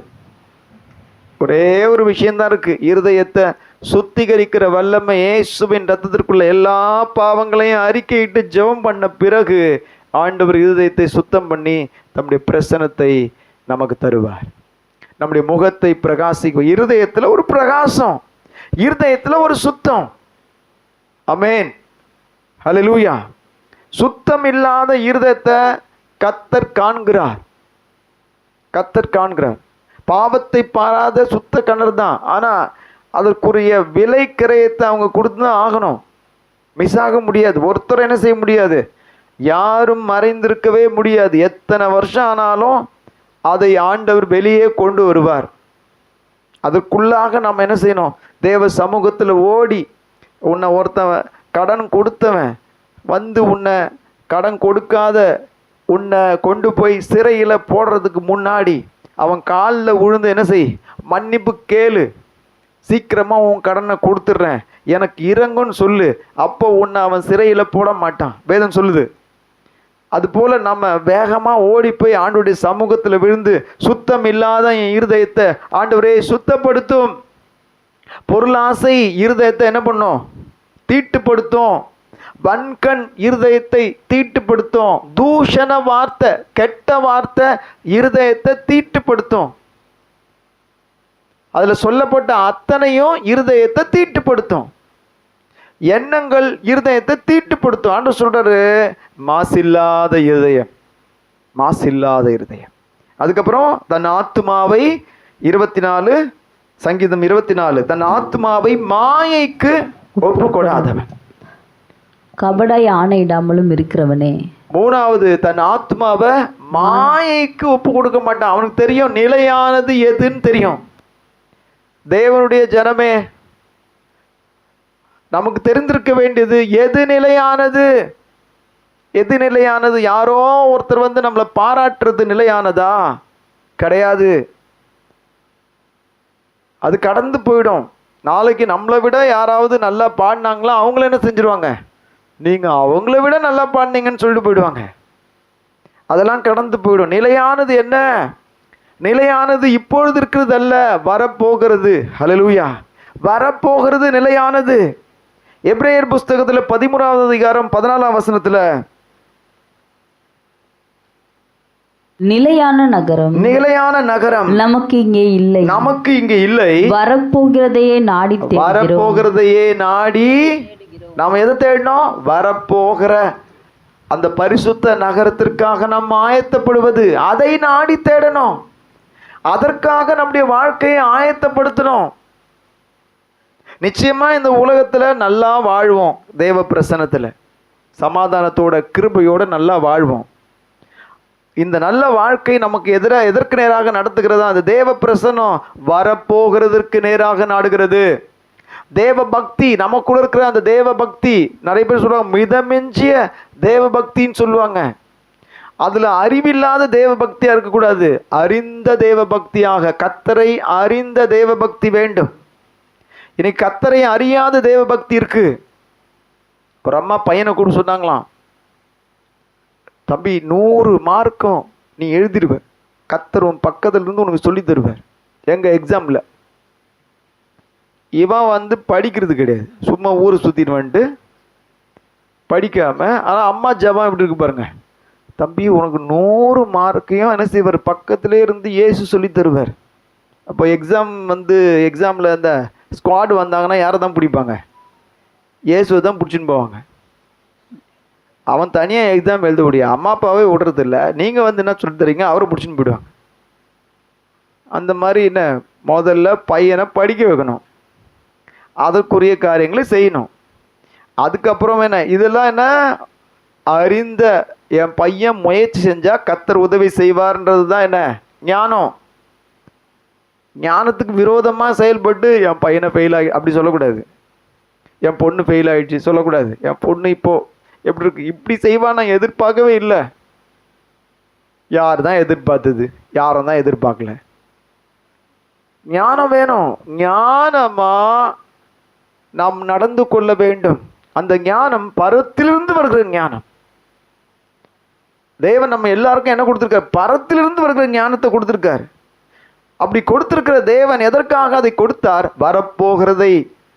வரப்போகிற ஆசீர்வாதம், வரப்போகிற பரிசுத்த நகரம், வரப்போகிற எருசலேம் இங்க இருக்கிறதானதுல நிறையானது அல்ல, இனி வரப்போகிறது தான் நிலையானது. அதற்கேற்றபடி நம்மை ஆயத்தம் செய்யணும். எப்படி செய்யணும்?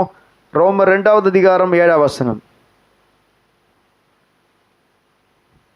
சோர்ந்து போகாமல். ரோமர் 2:7மா? வாசிமா, அதான் வாசி. சோர்ந்து போகாமல் நற்கிரியைகளை செய்து மகிமையையும் கனத்தையும் அழியாமையையும் தேடுகிறவர்களுக்கு நித்திய ஜீவனை அளிப்பார். இந்த ஆத்துமா அது மாயைக்கு ஒப்பு கொடுத்தா ஆத்மா அழியும். எந்த ஆத்மா மாயைக்கு ஒப்பு கொடுக்கப்பட்டிருக்கிறதோ அதனால் அழியும். யாராவது மாயைக்கு நம்முடைய இருதயத்தை ஒப்பு கொடுத்திருந்தா, ஒரு நடிகைக்கு ஒருத்தர் பேசுறாரு, ஒரு டைரக்டர் பேசுறாரு, ஒரு கதை இருக்கு, நீ ரொம்ப அழகா இருக்க, ரொம்ப நல்லா நடிக்கிற, நான் உன்னை கல்யாணம் பண்ணிக்கிறேன்னு என்ன செய்யறாரு? பேசுறாரு. இவர் பேச்சை கேட்டு என்ன செஞ்சிச்சு? இந்த அம்மாவும் கல்யாணம் பண்ணிடுச்சு. நடந்தது கடைசியில் தூக்கு மாட்டி செத்துடுச்சு. ஏன்னா சொன்னவர் என்ன செய்யல, அவ்வளோதான், போயிட்டார். இவங்க என்ன செஞ்சாங்க? இவர் பெரிய டைரக்டரு, பெரிய வீடு இருக்கு, அவர் கல்யாணம் ஆச்சு, அது தெரிஞ்சது என்னன்னு தெரியல. இதெல்லாம் வச்சு என்ன செய்யறாங்க? மாயைக்கு தன்னுடைய இருதயத்தை ஒப்பு கொடுக்கிறது. இதை என்ன சொல்றாங்க? விக்கிரகங்கள், பொய்யா இருக்கிற விக்கிரகங்களுக்கு உங்களுடைய இருதயத்தை சாய்த்து விடாதீர்கள். பொருளாசைக்கு சாய்க்காதீங்க, பேராசைக்கு சாய்க்காதீங்க. உங்க இருதயம் மாயைக்கு ஒப்பு கொடுக்கப்படக்கூடாது. நம்முடைய தேவனாகிய கர்த்தர் மீதே அது வாஞ்சியா இருக்கணும், அவருக்கு ஒப்பு கொடுக்கப்பட்டிருக்கணும். இங்க என்ன மகிமையை தேடுறாங்க? இந்த உலக மகிமை அழியும். அடுத்தது என்ன? கனத்தை தேடுறாங்க. உலக கனம் அழியும். ஆனால் நாமோ அழியாத மகிமையை தேடணும், நற்கிரியைகளை செய்யணும். இந்த வசனத்தை நல்லா நீங்க வாசிங்க, நல்லா வாசிச்சிங்க. அப்புறம் அழியாமையும் கனத்தையும் தேடுறவர்களுக்கு என்ன உண்டு? நித்திய ஜீவன் உண்டு. நம்முடைய ஆத்துமா எதற்கு ஒப்பு கொடுக்கப்பட வேண்டும் என்றால், நன்மை செய்வதற்கு, தேவனுடைய மகிமையை தேடுவதற்கு, கனத்தை தேடுவதற்கு ஒப்பு கொடுக்கப்படணும். இல்லைனா சீக்கிரமா அது முடிய போகுதுன்னு அர்த்தம். ஹல்லேலூயா. நம்மை ஆண்டவர் அவருடைய ஜனமாய் அழைத்தது எங்கேயோ ஒரு இடத்துல போய் முடிஞ்சிடணுன்றதுக்காக இல்லை. இப்போ நீங்களும் வேலை வெட்டிலாம் இல்லாமல் இந்த காலையில் கர்த்தருடைய வசனத்தையும் கர்த்தரை ஆராதிக்க வந்ததுக்கு காரணம் என்ன? தேவன் நிலையான நகரத்துக்கு கொண்டு போவார், நித்திய ஜீவனுக்கு என்னை நேராக வழிநடத்துவார் அப்படின்னு தான் தேவனுடைய பிரசனத்துக்குள்ளே வந்திருக்கிறோம். இது இங்கே மாத்திரம் தேடுகிறவர்களாக இருக்கக்கூடாது. எப்படியோ உங்களை தாழ்த்தி என்ன செஞ்சுறீங்க? டைம் ஆனாலும் பரவாயில்ல அப்படின்னு நம்ம உட்காந்துருக்கீங்க. நிறைய பேர் இப்பயே ஆரம்பிச்சு, டைம் ரொம்ப நேரம் பேசினாம இருக்கு, டைம் ஆயிடுச்சு அப்படின்னு யோசிக்கிறீங்க. இப்படி உங்கள் ஆத்மாவை இதுதான் தாழ்மை. இப்படி தாழ்த்தி உட்கார்ற மாதிரி ஒவ்வொரு நாளும் தேவ சமூகத்தில் உட்காரணும். ஹல்லேலூயா. கஷ்டமாக தான் இருக்கும், ரொம்ப கஷ்டமாக தான் இருக்கும். உங்களை நீங்கள் கட்டுப்படுத்தி நீங்கள் கொஞ்ச நேரம் உட்கார்ந்து பாருங்க, பர்வதங்கள் மெழுகு போல உருகும். ஹல்லேலூயா. எதிரிகள் சிதறுண்டு போவார்கள். கர்த்தருடைய பிரசன்னத்திற்கு முன்பாக எல்லாமே உருகி போகும், தடைகள்லாம் நீங்கும். நம்ம இது மாதிரியே நம்ம ஒவ்வொரு நாள் என்ன செய்யணும்? கொஞ்ச நேரம், இப்போ 2 மணி நேரம் ஆயிடுச்சு, 2 மணி நேரமாக உட்காந்துருக்கோம், 2 மணி நேரம் ஜெபத்தில் உட்கார முடியுதா? நம்மளை தாழ்த்தி உட்கார முடியுதா? 2 மணி நேரம் உட்காந்து பைபிள் எடுக்கிறோமா? ஆனால் இன்னைக்கு ஒரு விசேஷித்த நாள், கர்த்தர் நம்ம எல்லாரும் உட்கார வச்சிருக்காங்க. இது போல ஒவ்வொரு நாளும் இருக்கும்போது நம்முடைய ஆத்மா மாயைக்கு ஒப்பு கொடுக்காது, மாயையை நோக்கி போகாது. கபடு ஆன பொய் சொல்லாத, பொய் சொல்றது, கபடாய் ஆணையிடுவது, அதுக்கு பேர் பொய் தான். பொய் சொல்றவங்க தேவ பிரசனத்தை அனுபவிக்கவே முடியாது. மாயைக்கு ஒப்பு கொடுத்தவங்க அனுபவிக்க முடியாது. சிற்றின்பங்களுக்கு ஒப்பு கொடுத்தவங்க அனுபவிக்க முடியாது. தேவ பிரசனத்துக்குள்ள வரவே முடியாது. நமக்கு 2 விஷயம் இருக்கு. இந்த உலகத்தினுடைய சந்தோஷங்களுக்குள்ள செல்லும் போது நாம் அழிவை காண்கிறோம். தேவனுடைய சந்தோஷத்திற்குள்ள வரும்போது நாம் நித்திய ஜீவனை காண்கிறோம். இது ரெண்டுமே நமக்கு கையளிக்கப்பட்டிருக்கிறது. தெரிந்தெடுக்க வேண்டிய வேலை நம்ம வேலை தான். நாம் தான் தெரிந்து கொள்ளணும். எனக்கு தேவ பிரசன்னம் முக்கியமா, இந்த உலக சிற்றின்பங்களால் வருகிற சின்ன சின்ன சந்தோஷங்கள் முக்கியமா? ஒருத்தர் சொன்னார், உங்களுக்கு யாருன்னு தெரியும் நினைக்கிறேன், ஆசையே துன்பத்திற்கு காரணம். யார் சொன்னது? நான் சொல்லன்றீங்களா?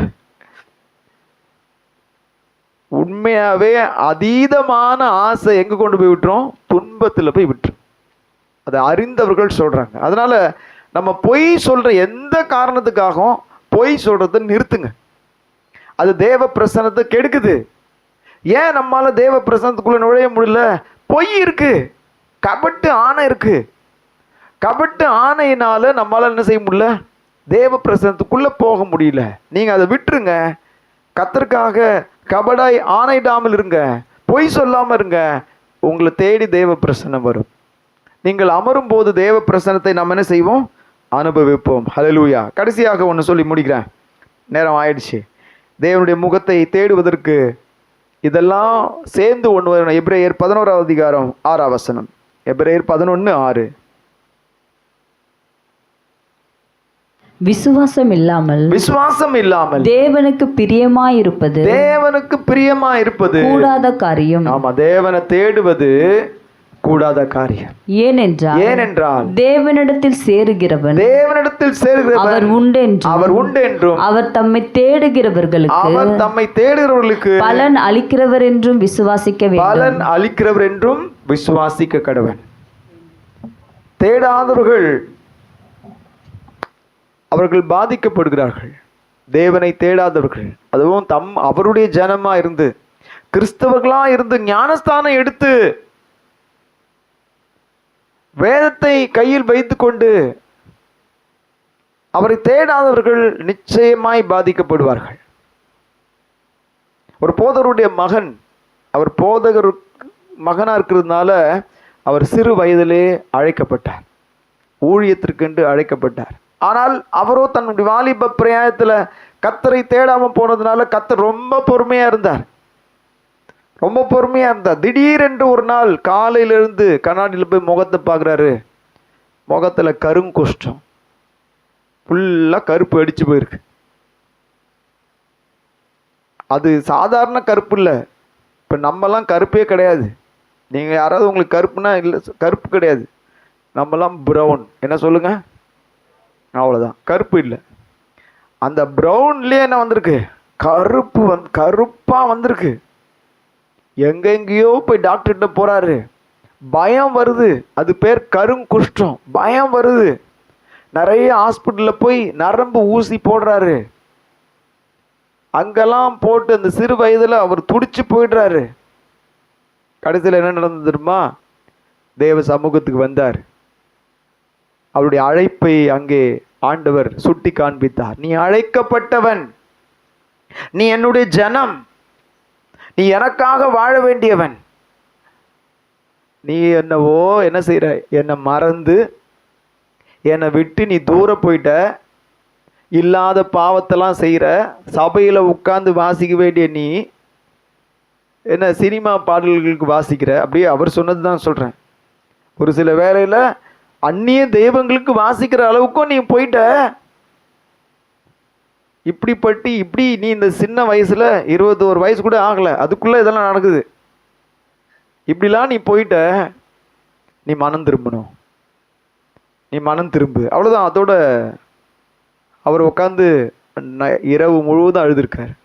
ஒவ்வொரு பாவங்களையும் வச்சு சொல்லி சொல்லி சொல்லி அழுதுருக்கார்.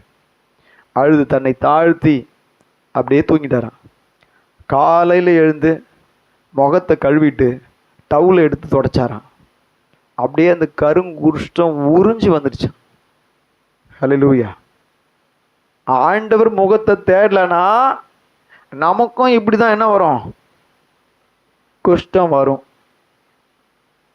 இல்லைன்னா கஷ்டம் வரும், இல்லைன்னா நஷ்டம் வரும், ஏதாவது ஒன்று வரும். ஏனென்றால் அவர் நமக்காக விலை கிரயம் கொடுத்து நம்மை மீட்டிருக்கிறார். சும்மா கிடையாது. அவர் ஏன் இவ்வளவு உரிமை எடுத்துக்கிறாரு? அவர் தமது சொந்த ரத்தத்தையே நமக்காக சிந்தி நம்மை மீட்டு எடுத்திருக்கிறார். அந்த அந்த பாசம் அவருக்குள்ள இருக்கு. என் தகப்பன் தன் பிள்ளையை சிட்சிக்கிறது போல நானும் என் பிள்ளைகளை சிட்சித்து எப்படியாகிலும் நல்ல நிலை கொண்டு வந்துடுவேன். இப்பொழுது சிட்சையாக தெரியும், பின் நாட்கள்ல அவங்களுக்கு எப்படி இருக்கும், அது ஆசீர்வாதமாக காணப்படும். ஹல்லேலூயா. எனவே அந்த போதகர் மனம் திரும்பினார். அப்புறம் என்ன நடந்ததுன்னா, கொஞ்ச நாளுக்குள்ள பின்மாற்றம். திருப்பியும் போய் என்ன பண்ணியிருக்காரு, சினிமா திரையில் உட்காந்து புது படம் பார்த்துருக்காரு. உடனே அரிக்க ஆரம்பிச்சிட்டு இருக்கு. அங்கேயே அரிக்க ஆரம்பிச்சது, சினிமா தேட்டருக்குள்ளேயே. அப்போதான் உணர்வு அடைஞ்சாராம், ஐயோயோ இது அரிக்குதே, இப்படியே சொரிஞ்சா என்ன ஆகிடும், இப்போ அது அப்படியே கருத்து ஒரு மாதிரி ஆகிடும். ஓடி வந்தார், அத்தோடு அந்த பாவத்தை விட்டார். நான் யாரை சொல்கிறேன் உங்களுக்கு தெரிஞ்சு போச்சு, இது அவர் வாயில சொன்னது தான். அன்னையிலிருந்து மனம் திரும்ப சபையே அழுது, நீயாப்பா ரட்சிக்கப்பட்ட, நீயா ரட்சிக்கப்பட்ட. அந்த சபையில் அவர் மாத்தினதுல நிறைய போதகர்கள், இந்த இந்தியாவையே கலக்கிற போதகர்கள்லாம் அந்த சர்ச்சில் தான் வந்திருக்காங்க. ஆமென், ஹல்லேலூயா. கர்த்தர் நம்முடைய முகத்தை பிரகாசிக்க பண்ணினார், பிரசன்னமாக்கினார். உங்களுக்கு நல்லா தெரியும், நமக்கு நல்லா தெரியும், அவர் மேலிருந்த அந்த பிரசன்னம் நம்ம எல்லாம் அனுபவிச்சோம். ஹல்லேலூயா. அதனால அந்த பிரசன்னத்தை நமக்கும் தர வல்லவர். இப்போ அவர் இல்லை, அவர் கீழ்ப்பாக்கத்தில் இருக்கார். நீங்கள் யாரும் அங்கே போய் நின்றாதீங்க. இப்போ நம்மோடு சாகாத தேவன் தான் இருக்கிறார் எங்க. ஹல்லேலூயா. என்றென்றைக்கும் ஜீவனோடு இருக்கிற சர்வ வல்லவர் நம்மோடு இருக்கிறார்.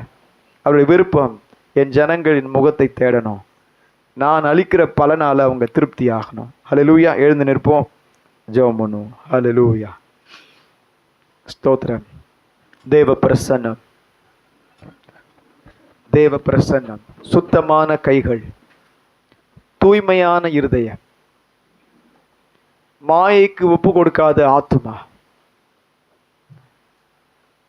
ஹல்லேலூயா. பொய் சொல்லாத வாய், தன்னை தீட்டுப்படுத்த நினைக்காத ஒரு தானியேல். இவர்கள் மீது தேவ பிரசன்னம் இருந்து அவர்களை பிரகாசிக்க பண்ணினது. இன்னைக்கு அவருடைய ஜனமாக இருக்கிறதான நம்மையும் அவர் பிரகாசிக்க பண்ணுவார். ஹல்லேலூயா. உங்க வாழ்க்கையில அவரை தேட முடியாம நீங்க கஷ்டப்பட்டீங்கன்னா நீங்க அறிக்கையிடுங்க. தேட வேண்டிய நாம் தேடாமல் விட்டுவிட்டால் நிச்சயமா பாதிப்பை சந்திக்க வேண்டியிருக்கும். இங்க யாரா இருந்தாலும் நீங்க அதை உணர்ந்து கொள்ளுங்க. நாம் அவருடைய ஜனமா இருப்பதினாலே, அவருடைய நாமம் நம் மீது இருப்பதனால, என் நாமம் தரிக்கப்பட்ட என் ஜனங்கள் என்னை தேட வேண்டும், என் முகத்தை தேட வேண்டும், என் சமூகத்தை தேட வேண்டும், என் பிரசன்னத்தை தேட வேண்டும். ஓ ஹல்லேலூயா. ஒவ்வொரு நாளும் தேட நம்மை ஒப்பு கொடுப்போம். கரங்களை உயர்த்தி, ஆண்டவரே, ஓ ரபக ஷலதரலபா, ஓ ரிமினியந்தரலபா, உந்தன் பிரசன்னத்தில் அமர்ந்திருந்து நீ செய்யும் யுத்தம் காண்பே. உந்தன் பிரசன்னத்தில் அமர்ந்திருந்து நீ செய்யும் யுத்தம் காண்பே.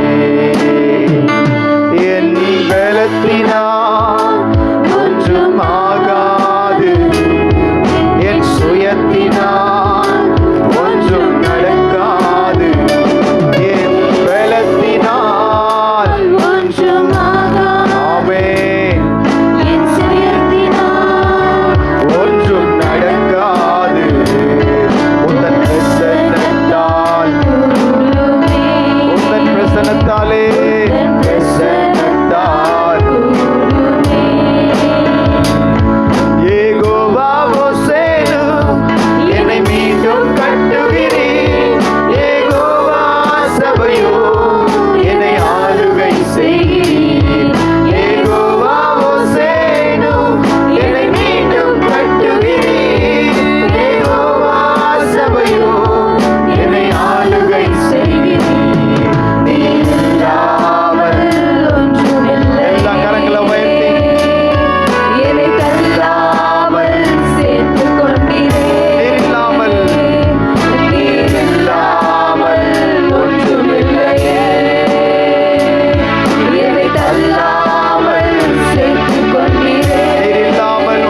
வாழ்க்கையில் நாம் நினைக்க வேண்டியது கர்த்தருடைய முகத்தை தேடுவது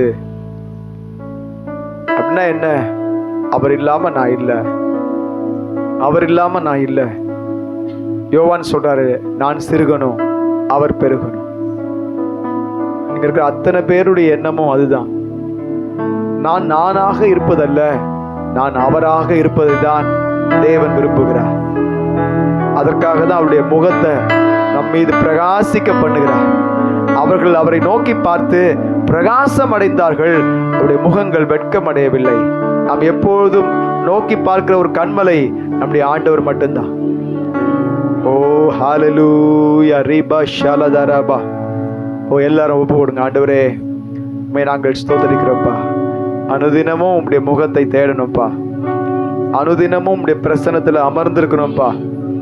ஓ ரிபாபா, முதலாவது தேவனுடைய ராஜ்யத்தையும் அவருடைய நீதியும் தேடுங்கள், பின்பு எல்லாம் கூட கொடுக்கப்படும். நீங்க எதெல்லாம் உங்களுக்கு தேவைகளுக்காக நீங்க கதறீங்களோ, எதெல்லாம் தேவையோ, அஞ்ஞானிகள் அவைகளை நாடி தேடுகிறார்கள். ஆனால் நாமோ அவருடைய ஜனமோ அவருடைய நீதியையும் அவருடைய நியாயத்தையும் அவருடைய ராஜ்யத்தையும் தேடுவர்களாக இருக்க வேண்டும். அதுக்கு தேவையானது அவருடைய பிரசன்னம். எல்லாம் கரம் உயர்த்தி கர்த்தரை நோக்கி பார்ப்போம். ஆண்டவரே, உம்முடைய பிரசன்னத்தினாலே ஓ எங்களை திருப்தி ஆக்குவீராக. உம்முடைய பிரசன்னத்தினாலே எங்களுக்கு முன்பா இருக்கிற தடைகள், பர்வதங்கள் மெழுகு போல உருகுவதாக, தடைகள் விலகுவதாக, தடைகள் விலகுவதாக. எதெல்லாம் உங்க வாழ்க்கையில தடை நினைச்சீங்களோ, கர்த்தருடைய சமூகத்துல கரங்களை உயர்த்தி கேளுங்க. ஆண்டவரே, பிரசன்னத்தினால இந்த தடைகள் விலக போகிறதற்காய் ஸ்தோத்திரம். இப்பொழுதே உம்முடைய பிரசன்னத்தினால விலக்கினதற்காய் ஸ்தோத்திரம். இப்பொழுதே உம்முடைய மகிமையை பிரசன்னமாக்கினதற்காய் ஸ்தோத்திரம். தயவின் கரத்திலே தாழ்த்துகிறோம். இயேசுவின் நாமத்தில் வேண்டி ஜெபிக்கிறோம் நல்ல பிதாவே. என் ஆத்துமாவே கர்த்தரை ஸ்தோத்திரி, என் ஆத்துமாவே கர்த்தரை ஸ்தோத்திரி, கர்த்தர் செய்த சகல உபகாரங்களை மறவாதே. ஆமென் ஆமென். ஸ்தோத்திரம். கர்த்தர் உங்களை ஆசீர்வதிப்பார். ஸ்தோத்திரம்.